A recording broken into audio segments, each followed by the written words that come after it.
Lance Leipold and KU football strike again in the class of 2026. Josh Galbreath and Malachi Mills commit to KU football.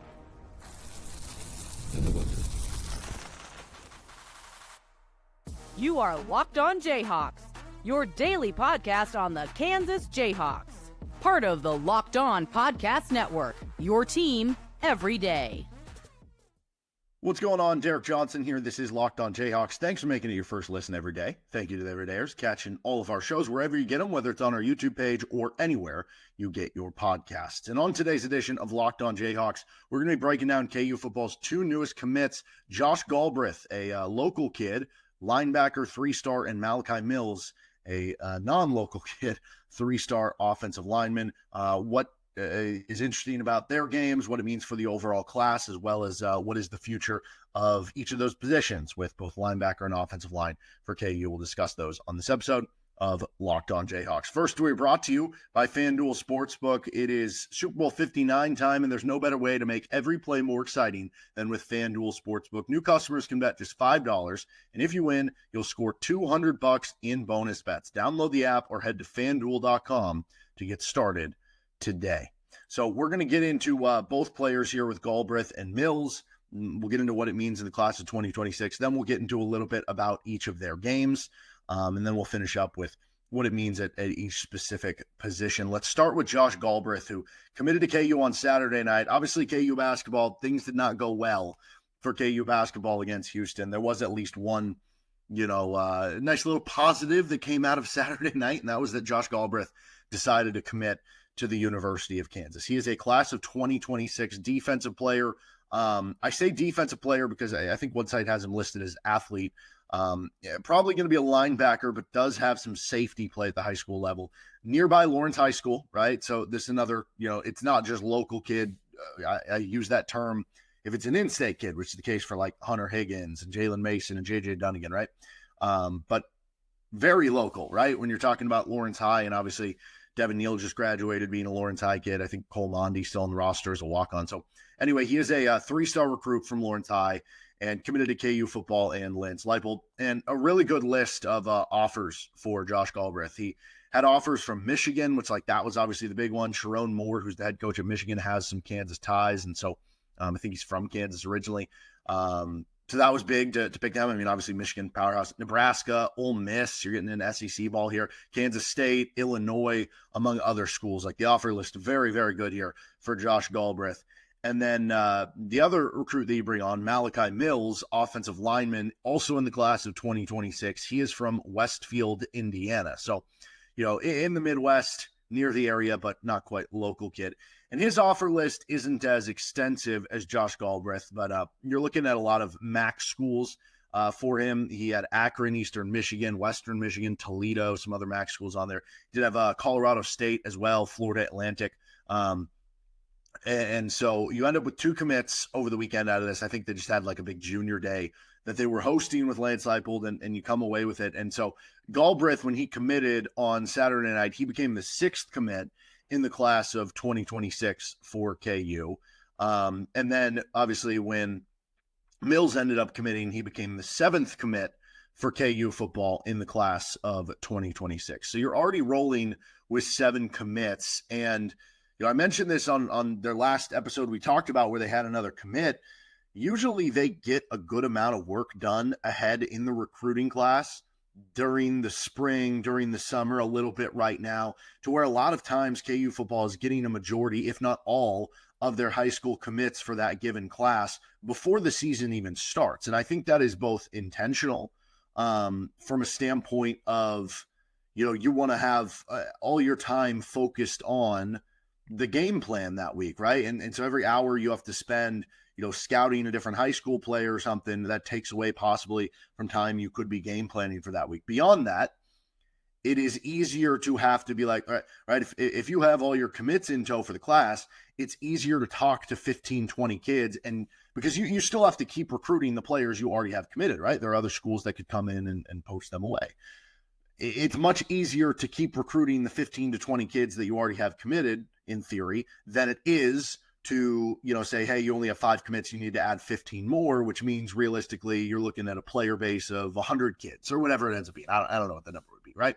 It makes it a little bit easier. So I think that it's very smart for KU to do that, and they've done it well in the Lance Leipold era, but it feels like they are even ahead of the schedule in this go-around for KU with 7 already, and we're not even to the turn of the calendar to February so far.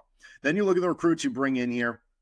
So you look at Mills, he becomes the first offensive lineman in the class. Offensive line is a position where you want to recruit each and every recruiting class. You want to probably bring in multiple offensive linemen each and every class, right? You start 5, you have a 2 deep with 10 players. There's a lot of guys you need to bring in. I mean, realistically, maybe you're bringing in 3 or 4 every year on the offensive line in the high school class. So this is a good start to get your first offensive lineman there, and a guy in Mills who I think could play multiple positions for you. Then you look at Galbreath. He becomes one of 4 defensive commits that you have among the 7, and he also becomes the tied second highest recruit in the class of 2026 for KU. So Hunter Higgins, who was your defensive end commit from the Wichita area, he is your highest rated recruit on 24/7 Sports. Your second highest rated recruit is a tie between J.J. Dunnigan, the defensive back from the Manhattan area, and Josh Galbreath, the linebacker / safety from Lawrence High. So you're also getting a very high level recruit in Galbreath, who is a heck of an athlete and figures to add even more to this defense. But let's get more into the games of what Galbreath, what Mills are bringing to the table for KU, as well as what they bring to each of their specific position rooms down the future, what that could look like for both players when they could get on the field, all that on this episode upcoming of Locked on Jayhawks. And today's episode of the show is brought to you by TurboTax. Intuit TurboTax. Taxes was waiting, Taxes was wondering and worrying if you were going to get any money back, and then waiting, wondering, and worrying some more. Now, Taxes is matching with a TurboTax expert who can do your taxes as soon as today. An expert who gives your taxes their undivided attention as they work on your return, while you get real-time updates on the progress so you can focus on your day. An expert who will help you find every deduction possible and file every form, every investment, everything with 100% accuracy. You can get the most money back guaranteed. No waiting, no wondering, no worries. Now this is Taxes. Get an expert now on TurboTax.com. Only available with TurboTax Live full service. Real-time updates only in iOS mobile app. See guaranteed details at TurboTax.com/guarantees. I continued on with this episode of Locked on Jayhawks, and I did mention on the post game, which check that out if you missed it already with the KU Houston game, that we'd be doing a lineup projection stuff for the next season, 2025-26. I decided with KU football getting 2 commits, we'd bump that show, do that maybe in a week or so. Also, I didn't want it to come across as like, oh, well, they lost the Houston game and now the season's over, because I don't think it is. From the basketball standpoint, it was just I had already scheduled to do that show today, but instead we're doing this KU football one. We will have more KU basketball content. Tomorrow's show, we'll be previewing the KU UCF game, and then we will have a KU UCF recap after the game. Okay, so KU lands 2 commits, Josh Galbreath and Malachi Mills. Let's start with the game on Josh Galbreath. So Galbreath, depending where you look, like 195 to 205 pounds, 6'3", 6'4", somewhere in that range. So, I mean, very good frame. Obviously, the weight would be more indicative of like safety. At the collegiate level, the height can work with either one, but maybe more so a linebacker. But, KU is going to be looking to add poundage to him. So, you get him up to 220, 225, something like that to play linebacker. But he plays linebacker, safety, and some receiver at Lawrence High School. And I was fortunate enough to broadcast and on the local radio some of Galbraith's games when he was a sophomore. So this past year was his junior season. I didn't get to call any of his games that year. And obviously this upcoming year in the fall of 2025 will be a senior year. But even as a sophomore, like he was starting, and Clint Bowen, obviously former KU defensive coordinator, was head coach at Lawrence High. He's since left for a job at Oklahoma State. But they were playing a kind of hybrid defense where they really were using just 2 linebackers and 5 defensive backs, kind of that 4-2-5, right? And so you kind of have that safety / linebacker hybrid role, and that is what Galbreath was playing, where he could move back and be a third safety on the back end, and he could come up and be a linebacker, or he could be a safety and come up and hit you. And I was really impressed with him, and that was just the sophomore, where it's like, I mean, there were some good players on that team, but like, I kind of, even in watching it when he was a sophomore, you kind of thought, oh, this kid might already be the best player on the team. And he's a sophomore right now, right? And so you have growth as a junior and everything. And from watching some of the highlights and stuff of his junior season, really impressed. I think the best way that I could describe his game is he's just kind of a big time playmaker who always seems to be around the ball, right? Whether it was when he was in as a safety, like he'd always find his nose around the ball on a running play or a passing play or whatever. He'd come up with a big interception when the team needed him to. I remember there was one play where he had this like kickoff return that was like, it was, I think, a squib kick or something. It was kind of a dropped kickoff return, and he had to pick it up and just go. And it was like a tie game. I think that won them the game, or I think it tied the game and sent it to overtime, and then they won the game, something like that. Just a big-time playmaker. And when you're talking about somebody who is 6'3", 6'4", around 200 pounds, who I think on his huddle page, it lists him as having a 4.4 40, which, you know, again, I don't know how verified that is, but even if it's close to being verified, if it is verified, like, that's incredible speed to have for that type of size. And I know that the name that people want to throw out there all the time with guys like this is Craig Young, and I think you see that in a lot of ways. So he's an 86.7 graded 3-star at On3. He is a 5.7 graded 3-star at Rivals, and then he's an 88 graded 3-star at 24/7 Sports. And Rivals lists him as the number 5 player in the state of Kansas, and then 24/7 Sports lists him as the number 6 player in the state of Kansas. So pretty much no matter what you look at, a top 10 recruit, top 6 recruit in the state. And it's because of that ability to have that big frame, have really good athleticism, and play a modern style of football. You know, maybe if you went back like 20 years, he'd be a tweener. He'd be like, do we play him at linebacker or do we play him at safety? And nowadays, in today's football, it's like you want guys like this is the premium. You're like, I want guys who are tweeners. You know what I mean? It's like with basketball too. You see that all the time. It's like guys who, well, he's a tweener. I don't know if he's a 4 or 5. I don't know if he's a 3 or 4. Nowadays in basketball, it's like, no, we want those guys, right? You want that versatility. And I think that is such a plus for him. And then you look at what this means for the in-state guys for KU. KU now has 5 of the top 11 commits in the state of Kansas on 24/7 Sports.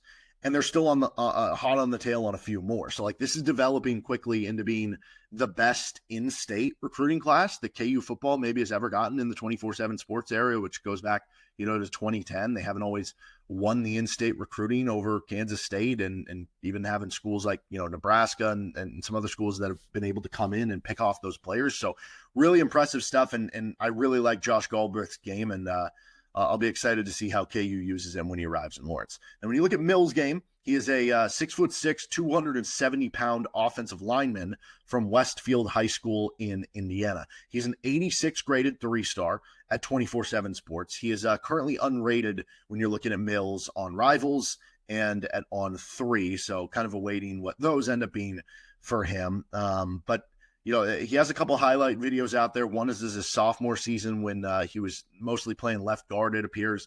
This season, he was playing left tackle as a junior in the 2024 season.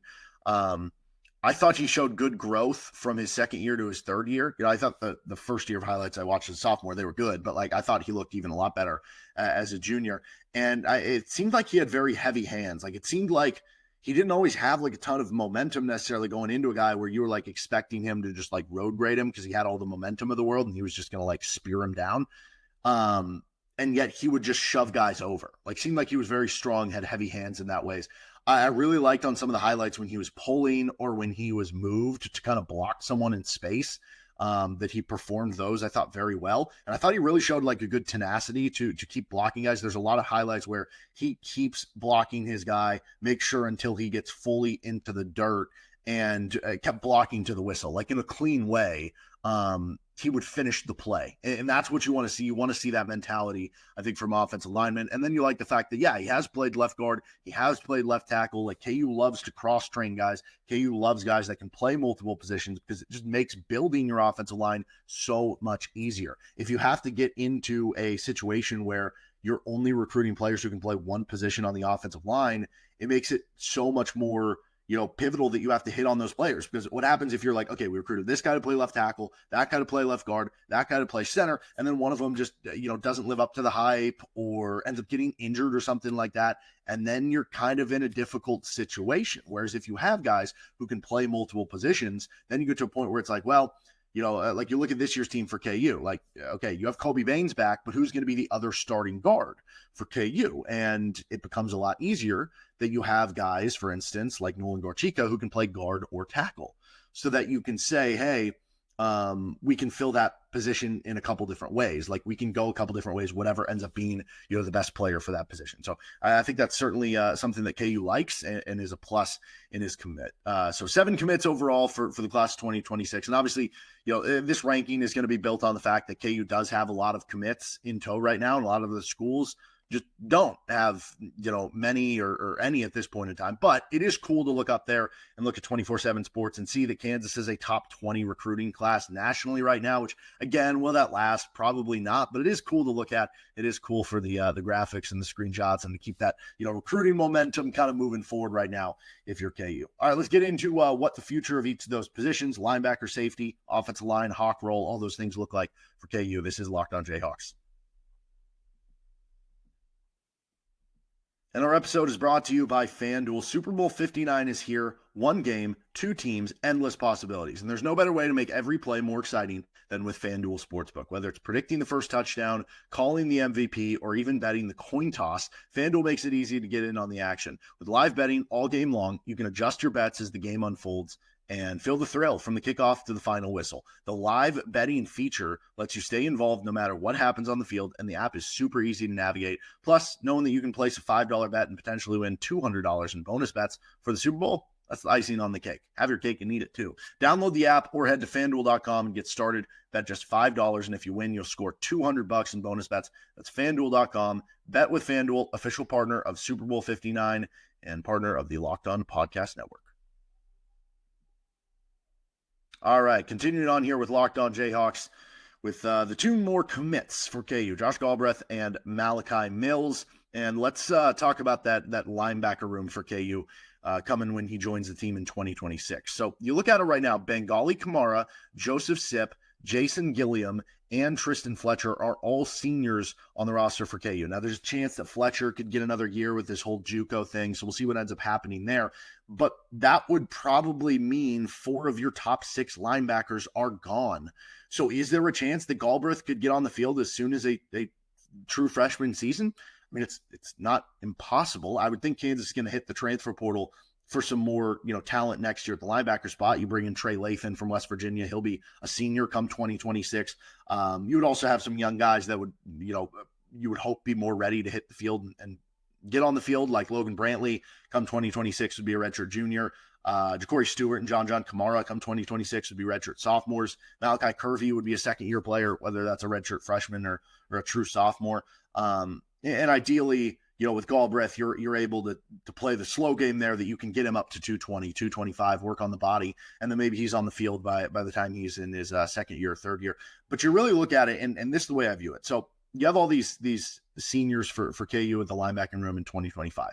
2026, you'll have a senior Trey Lathan, and then I think it'll be probably a mix of maybe a transfer and young talent starting to hit the field. Then when you look at 2027, I think that's when I really look at it and say, okay, which of these young linebackers, Curvey, I guess Brantley at that point, Stewart, Kamara, and then Galbreath, is going to profile the best? Which are going to win the competitions the best to get on the field at that point in time? Who are the best? You're getting out there. So that could be as soon as year 2 for Josh Galbreath. But I think one thing that really helps Galbreath is that he can play any of those linebacker positions in theory. Like, there's certain guys that you don't want playing the hawk role if you're KU, right?